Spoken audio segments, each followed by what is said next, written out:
Welcome to நாத்தனார் kitchen. இன்றைக்கி ஒரு அசத்தலான மட்டன் உப்பு கறி பண்ண போகிறோம். அதுக்கு முன்னாடி ஃபஸ்ட் டைம் நம்மளோட சேனலை பார்க்குறவங்க சப்ஸ்கிரைப் பண்ணிக்கோங்க. அப்படியே பக்கத்தில் உள்ள பெல் ஐக்கானையும் கிளிக் பண்ணுங்கள். ஆல்ன்ற ஆப்ஷன் வரும், அதையும் ப்ரெஸ் பண்ணிக்கோங்க. அப்போ தான் நம்ம போடுற வீடியோக்கள் உங்களுக்கு நோட்டிஃபிகேஷனாக வரும்.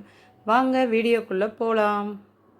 ஸ்டவ்வில் ஒரு கடாய் வச்சு கடாய் சூடாயிருச்சு. இப்போ தேவையான அளவு எண்ணெய் ஊற்றிக்கிறோம். நான் கடலெண்ணெய் சேர்த்துக்கிறேன். இந்த உப்பு கறிக்கு கடலெண்ணெய் ரொம்ப டேஸ்ட்டாக இருக்கும். எண்ணெய் கொஞ்சம் சூடாகட்டும். இப்போ எண்ணெய் சூடாயிருச்சு. ஒரு அரை கிலோ மட்டனுக்கு நான் ஒரு 150 கிராம் சின்ன வெங்காயம், 150லேருந்து 200 கிராம் அளவுக்கு போட்டுக்கிறலாம். சின்ன வெங்காயம் இதுக்கு ரொம்ப டேஸ்ட்டாக இருக்கும். சின்ன வெங்காயம் தான் கட் பண்ணி வச்சுருக்கேன். ஒரு 15-16 பட்டை வத்தல் கிள்ளி எடுத்து வச்சுருக்கேன். உங்களுக்கு காரம் எந்த அளவுக்கு தேவையோ அந்த அளவுக்கு நீங்கள் பட்டை வத்தலை கட் பண்ணி எடுத்து வச்சுக்கலாம். பூண்டு ஒரு 50 கிராமில் ஒரு 3 பூடு உரித்து எடுத்து வச்சுருக்கேன். இது சின்னதாக இருக்கிறதுனால நான் 3 எடுத்திருக்கேன். பெரிய சைஸ் பூடாக இருந்தால் ஒரு 2 போதும். அதை ஒரு லைட்டாக இடித்து எடுத்து வச்சுருக்கேன். இப்போ எண்ணெய் சூடாயிருச்சு. அதில் லைட்டாக இடித்த பூண்டை சேர்த்துக்கலாம்.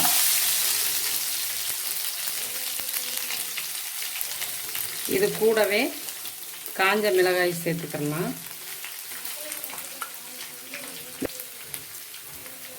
விதையை போடலை, வத்தலை மட்டும்தான் போட்டிருக்கு.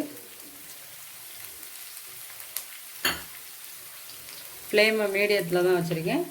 ஒரு சிறு அளவு துண்டு இஞ்சி, அதை லைட்டாக இடித்து போட்டுக்கிறேன்னா, இஞ்சி போடணுன்னா விருப்பப்பட்டவங்க போட்டுக்கோங்க, இல்லை போட வேணான்னா தேவையில்லை. நல்லா வதக்கி விட்டுக்கிறணும். இது கொஞ்சம் காரமாக இருந்தால் தான் இதோட டேஸ்ட்டு ரொம்ப நல்லா இருக்கும். கொஞ்சம் மிளகாய் கூடவே தான் போடணும். ரொம்ப கம்மியெல்லாம் போட்டால் டேஸ்ட் அவ்வளோவா நல்லா இருக்காது. கொஞ்சம் காட்டமாக இருக்கணும். இது கொஞ்சம் நல்லா வதங்கணும்.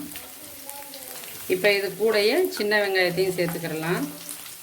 சின்ன வெங்காயம் தான் இதுக்கு ரொம்பவே டேஸ்ட்டாக இருக்கும்.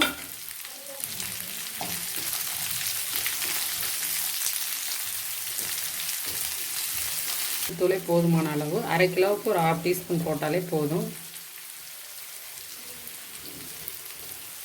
இது கூட கொஞ்சம் இது வதங்கிறதுக்கு உப்பு சேர்த்துக்கிறலாம்.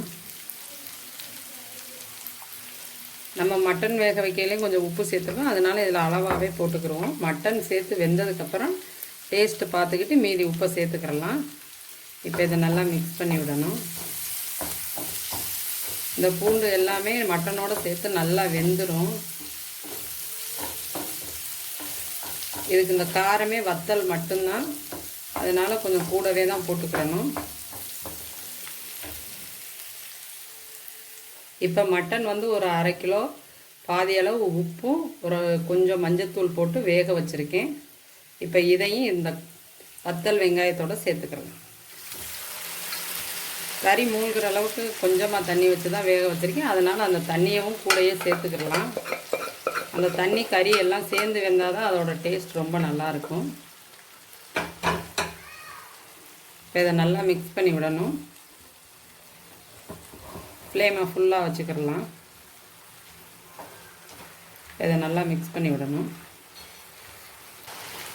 இப்போ நல்லா மிக்ஸ் பண்ணியாச்சு. கொஞ்சம் மீடியம் ஃப்ளேமில் வச்சுட்டு இதை மூடி போட்டு ஒரு 10 நிமிஷம் மூடி வச்சிடலாம். அந்த தண்ணியெல்லாம் கொஞ்சம் வத்தட்டும். இப்போ ஒரு 10 நிமிஷம் ஆயிடுச்சு. ஓப்பன் பண்ணி பார்க்கலாம். இப்போ ஓரளவுக்கு தண்ணியெல்லாம் நல்லா வத்திருச்சு. இப்போ நல்லா மிக்ஸ் பண்ணி விட்டுக்கிடுவோம். வத்திருக்கு தண்ணி. இன்னும் கொஞ்சம் அந்த தண்ணி ஃபுல்லாக நல்லா வற்றணும். இந்த வெங்காயம், பூண்டு, கறி எல்லாம் நல்லா சேர்ந்து குலைவாக இன்னும் கொஞ்சம் வெந்து எண்ணெய் பிரிஞ்சு வர ஆரம்பிக்கும். இன்னும் மூடி போட தேவையில்லை, இப்படியே வேக வைக்கலாம். இன்னும் ஒரு 5 நிமிஷம் நல்லா வேகட்டும், பார்க்கலாம். இப்போ ஒரு 10 நிமிஷம் நல்லா சுருண்டு வெந்துருச்சு.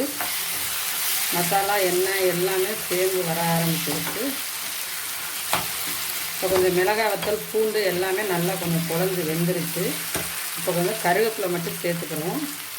இது சேர்க்கணுன்ற அவசியம் இல்லை, வேணுன்றவங்க சேர்த்துக்கிறலாம்.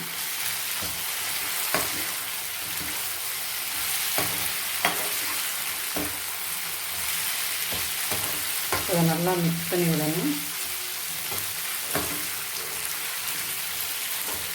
இதில் மசாலாக்கள்லாம் எதுவுமே கிடையாது. வெறும் சின்ன வெங்காயம், பூண்டு, காஞ்ச மிளகாய் வத்தல் மட்டும்தான். உப்பு, மஞ்சத்தூள் தான். ஈஸியான ரெசிபி இது. ஆனால் இதோட டேஸ்ட் ரொம்பவே சூப்பராக இருக்கும். இது வந்து தயிர் சாதம், ரசம் சாதம், நார்மலாகவே இதை சாதத்தில் போட்டு பிரட்டி சாப்பிட்ற அவ்வளோ ஒரு டேஸ்ட்டாக இருக்கும். இந்த டிஷ்ஷு வந்து என் பசங்களுக்கு ரொம்ப பிடிச்ச ஒரு டிஷ்ஷு இது. ஆல்ரெடி சிக்கன் உப்பு கறி வேறு போட்டிருக்கேன். அது வேறு மெத்தடில் இருக்கும். இந்த டேஸ்ட்டும் வேறு மாதிரி இருக்கும். இப்போ ஸ்டவ்வை ஆஃப் பண்ணிடலாம். நல்லா மிக்ஸ் பண்ணி விட்டாச்சு. நம்மளோட சுவையான உப்பு கறி ரெடி. உங்களுக்கு இந்த ரெசிபி பிடிச்சிருந்துச்சுன்னா நீங்களும் ட்ரை பண்ணி பார்த்துட்டு லைக் பண்ணுங்கள், ஷேர் பண்ணுங்கள், கமெண்ட் பண்ணுங்கள். அப்படியே உங்களோட கருத்துக்களை கமெண்ட் பாக்ஸில் போஸ்ட் பண்ணுங்கள். தேங்க்யூ ஃபார் வாட்சிங்.